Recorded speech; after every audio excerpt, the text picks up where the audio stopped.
You know, I'm not saying that there's a good case to be made for if Ultimate Tenkaichi is actually an action RPG instead of a fighting game, but with everything we've seen so far, I'm just like, maybe there might be a case for it to be made. Anyway, what's up, boys? Welcome back to Let's Play Dragon Ball Z Ultimate Tenkaichi.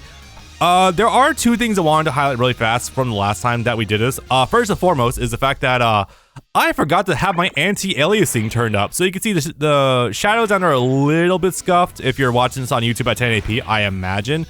But conversely, the models are even better now. Seriously, shout out to RPCS3. It's been such a well-updated emulator the last like some odd years. It's really good, really stable. I think a lot of people can get up and running really fast these days.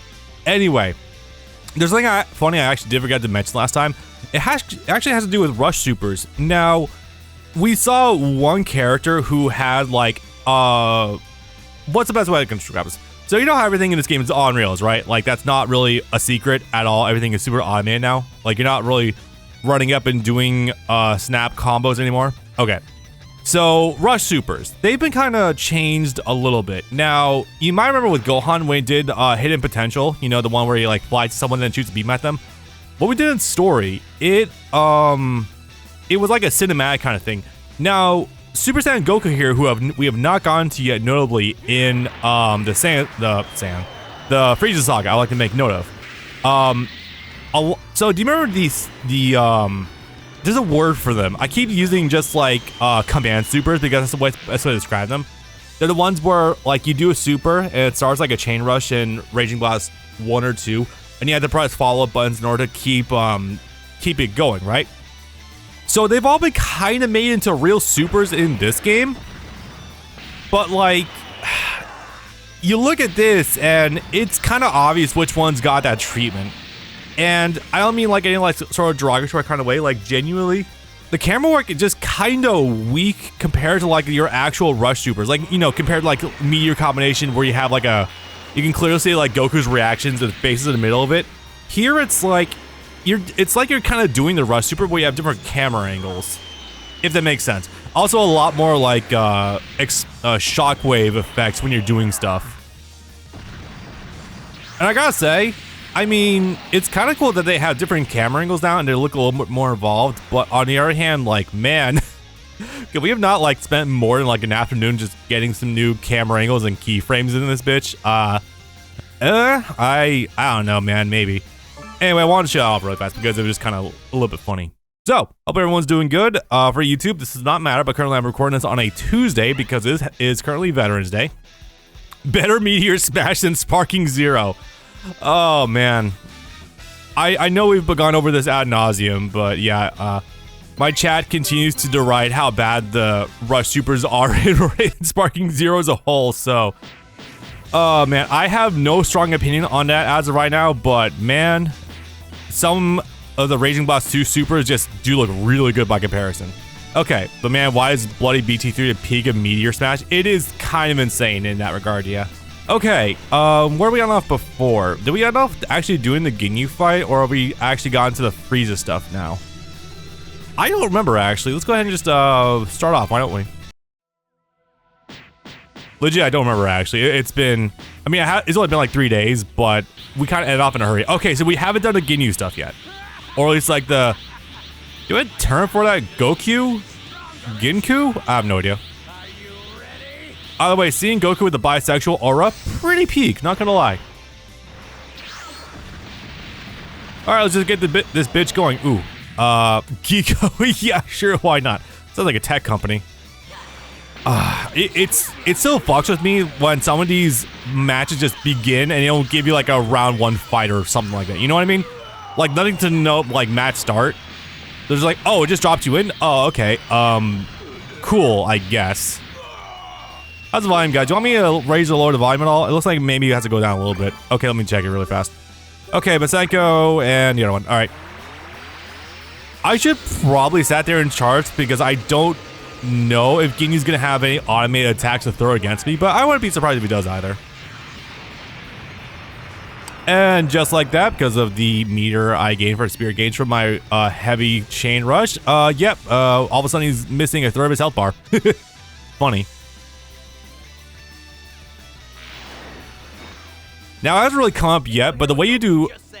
You can't just rip your ultimates anymore, by the way. It's probably going to come up a little bit more later, especially when we have to do a Spirit Bomb against Frieza, because I'm pretty sure you do. There's like this weird blockage now on doing ultimates. God, I'm sorry. Okay, this sounds like it might be our Bruce Elliott doing some of these new line reads, and it does come off really rough. Okay, so they are definitely recycling a lot of lines from Raging Blast 1 then. That's very obvious. Cool. At least I got a confirmation on that one. Spits charged. Oh, you know what? This is actually a good time to show us off, I guess. Did he go light or heavy? I don't have any info. Light. Okay, cool. So... okay, this game was also a lot more automated than I thought it was. Let me talk about this really fast. So before starting stream, first of all, key blasts, like, you know how you shoot like a million key blasts when you're in blast range right now? Okay, so you press square only 3 times and that does a whole volley. I was like, does melee range do that too? Yeah. You press melee 3 times and that's a whole string for you. This is only important because sometimes when it comes to like Budokai Tenkaichi games especially, it's like, okay, trying to do characters with higher like auto combo numbers is difficult for me because it requires like a lot of mashing. Or like, what? That didn't even do anything. Like, watch this. Pressing square once shoots out like 2 key blasts. Pressing it twice will shoot out like 4 more. I didn't even know I was gonna get in range there. Okay, cool. Blast range? Yeah, I'll risk it. Why not? Well, what I'm trying to say is that, like, just pressing a button, like, maybe twice. Oops, I pressed right stick by mistake. That's my bad. It, like, it does, like, the rest of the combo for you now. I'm just like, damn. We really want people to just be able to pick up this game and go, huh? What was that? Wait, hold up. What? Homing energy wave? I thought it was spreading energy wave. Huh. I don't know what that was then. That was kind of odd. Yeah, tell me what the hell move that was supposed to be just now. No. That's weird. It seems like he's gotten stronger all of a sudden. Go on, don't let your guard down. Stronger? I think he's getting weaker. Will not lose to little trash nuggets like you. The trash nuggets. Okay, well, I mean, Ginyu's been across the galaxy. Maybe he's heard some slang or derogatory wording from other people. Who knows? All right, let's see.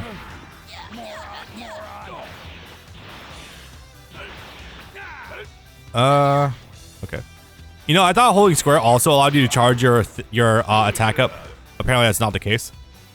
By the way, if you fully charge triangle, it doesn't just guard break. It'll literally automatically start a chain rush as well. Sorry, I keep calling him chain rush and just like follow-ups. Like, I know what the hell the moves are named off the top of my head. I'm just kind of making it up a little bit. Hi. Spirit high? Okay, so this is where you start being able to do ultimates. I don't know if Vegeta's gonna have access to his, if I could be willing to bet no. Oh, never the hell mind. Okay, funny. Right, so the only way you can start ripping ultimates is if either you or your opponent are at critical health, which is obviously when the red gauge appears right there. So this also prevents you from doing like really big damage, like ever, really.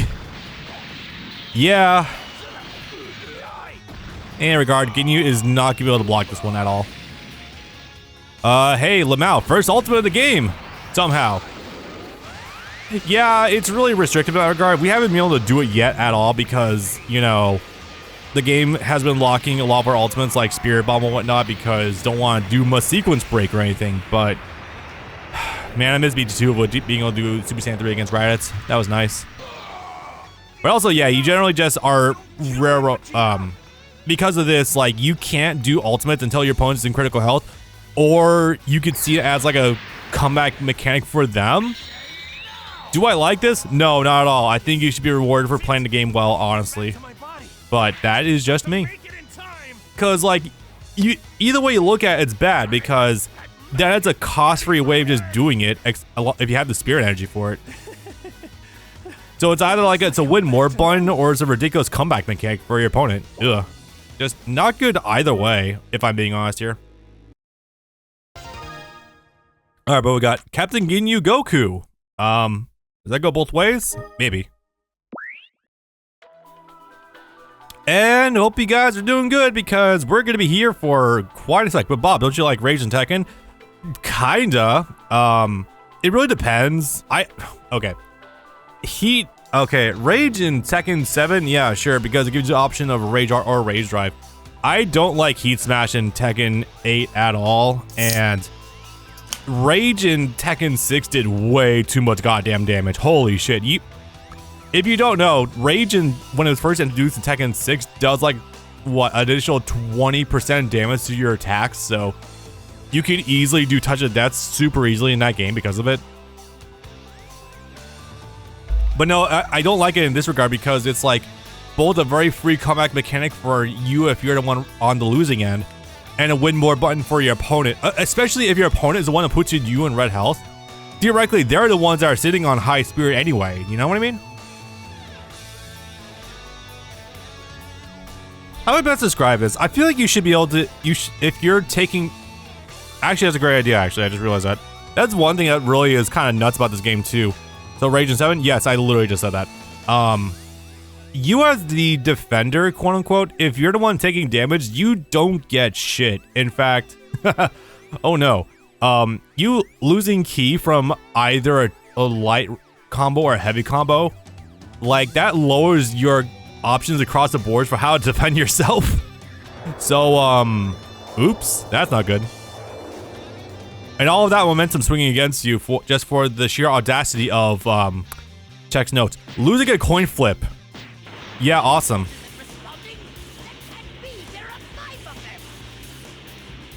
6 if we include Vegeta as the honorary captain in Raging Boss 1.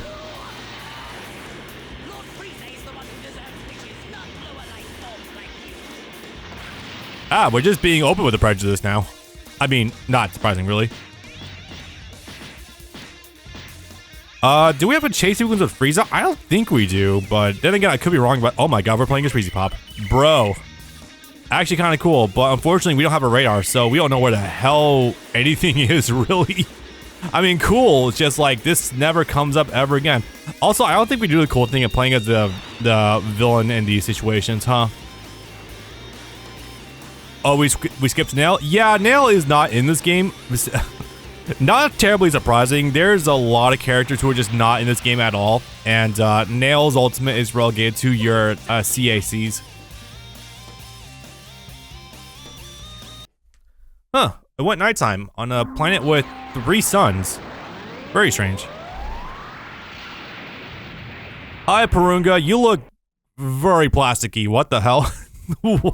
High definition console, ladies and gentlemen. We still can't quite figure out pre-rendered shiny Shenron.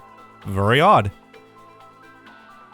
In any regard, did I finish up my thought process from before? Man, if these fucking breaks right here don't give me enough time to just kind of like decompress mentally and just reset what I'm talking about, yeah, I guess that's probably not surprising. God, Purunga look worse than the anime cutscenes. Yeah, kinda. It's funny, I mentioned last time, during the first recording that I completely forgot to summon Shenron before wiping my save file because it never comes up at all, really. And I got to see Shenron summoning animation, and man, we might have something that could rival how bad BT1's looks. Anyway, there were some things I forgot, excuse me, God. No, I have hiccups. There were some things last time I forgot to go over because it was kind of breakneck last time, but one thing I do want to mention is 2 things, I guess. First of all, after this game, officially, if you want to be technical, is going to be Xenoverse. And man, I still do not feel good about doing Xenoverse whatsoever. Little known fact for the YouTube audience, I have streamed playing Xenoverse 1 before, and I got stuck on... It was towards the end of the story where you fight both Beerus and Whis at the same time. I just couldn't beat it. I just haven't gotten back to finishing it up at all. So, yeah, Xenoverse has existed as an IP for well over a decade. So, I just know that when I get to it, I have a lot of practice to do in order to even halfway make the game look decent and like to catch people up and whatnot. So, fun stuff. I have very low confidence in myself for making Xenoverse 1 look good at this rate. I'm not gonna lie. Also, not to mention the, I mean, Xenoverse 1 doesn't have too much DLC. Xenoverse 2 is the one that is not going to ever be finished in our lifetimes. I'm just gonna be completely honest about that one. Holy hell. Oh, geez. That's gonna be interesting. I mean, you need to practice if you play as a human. Go on. Is it because of the Kaioken form or what? I have no idea. Do I want to spill the beans on this early? Oh, actually, there is one thing about the gameplay in this game I did completely miss, actually. So I didn't know about this, and it might not come up for a very long time, but according to the Dragon Ball Z wiki, because I don't know if this is ever told to you in gameplay whatsoever, but apparently, if you get to low health with your character and you do your taunt actually gets turned into a Blast 1. And it gives some sort of power buff. I'm not sure if this is real because it's never been conveyed to me in gameplay. But theoretically, that'd be kind of cool. Those because humans have an infinite key, have an infinite in Xenoverse 1. It's super easy to do. Ooh, that does sound kind of funny. How dare they pull a fast one on me? Oh man, it's gonna be tough too because like on the one hand, I do want to play as a human to show off them using Kaioken and whatnot. But on the other hand, we do lose the Super Saiyan forms. So, you know, kind of a lose-lose if I'm being honest here. Oh god, I don't see anything. Rick, it depends on your gender. We're not woke enough if we can't have the gender-neutral infinite combo. Oh man.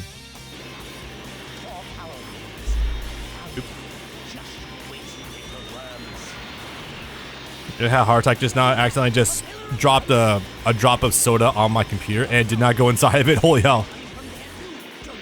This camera work during this nighttime cutscene does look kind of cool. Nighttime, quote unquote, but this is kind of cool.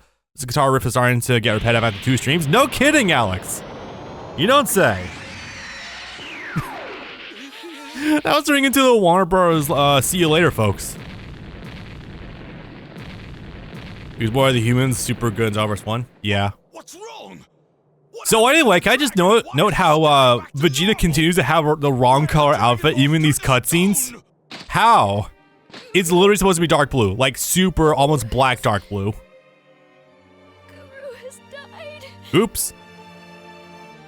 I think the official wording is that he succumbs to the torture from Frieza, which is very funny considering Frieza's on his way over here. The great Guru who is one with the Dragon Balls is no longer with us. Damn, bad timing. What did you just say, punk? And just how am I supposed to achieve immortality now? Believe in yourself. I don't know. Darn you all! Listen, we just start doing the Zenkai boost loop over and over and we'll get there, I think. You're going to pay! Or hey, you know what? No, Vegeta, do 5 push-ups right now. I don't know, if the Frieza hidden potential loop was anything to go by, maybe Vegeta will also be able to do that when he learns how to work out. I was wondering why is Frieza first form Rage always treated as with such respect. Frieza! I don't think I follow. Well, you've really done it now, haven't you? Also I didn't mention this last time, but oh man, Chris Ayres, how I miss you, man. Holy shit. Tell me, Gone way too soon. worthless pieces of trash. Are you ready to face the consequences? Legitimately the best. Yeah, I think probably the best Frieza voice we've ever had. It's very unfortunate that David Mills is still basically doing his best Chris Ayres impersonation. That's really unfortunate. I really think we should just go back to Linda Young at this point in time. Is that a hot take? I don't know. Almost every game recreate this particular scene. I don't know about every game, but it's definitely... I mean, it's meant to be prolific because it's the start of, like, the long fight again. Not even a fight, like a war against Frieza, basically. And it's been so built up over the course of, like, this and, like, effectively 2 sagas that I think it's kind of warranted. And let's see how this cutscene pulls this off. You foolish insects are going to perish. I will make sure of that. It doesn't have the same punch because his mouth goes wild in the original anime.